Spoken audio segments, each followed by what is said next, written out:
post-processing of metal additive parts. Laser powder bed fusion might produce a titanium part looking like this. What is a fast way to get it to look like this? Pete Zelinski, Additive Manufacturing Media. I'm at Rapid TCT in Detroit. I'm at the booth for Mass Finishing Inc.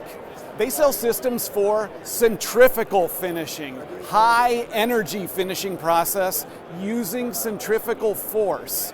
The machine rotates these carriers when it runs at 250 RPM. We can't run it that fast here on the show floor.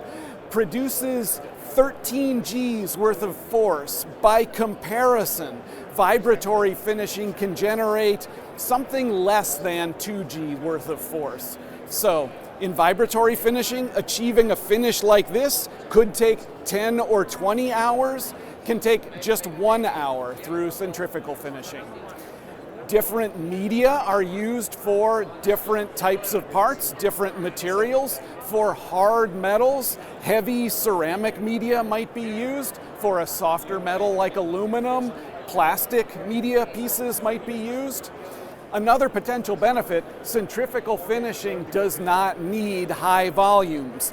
These different carriers can all carry different parts being finished with different media and can even be partitioned and segmented for different types of parts within the same carrier.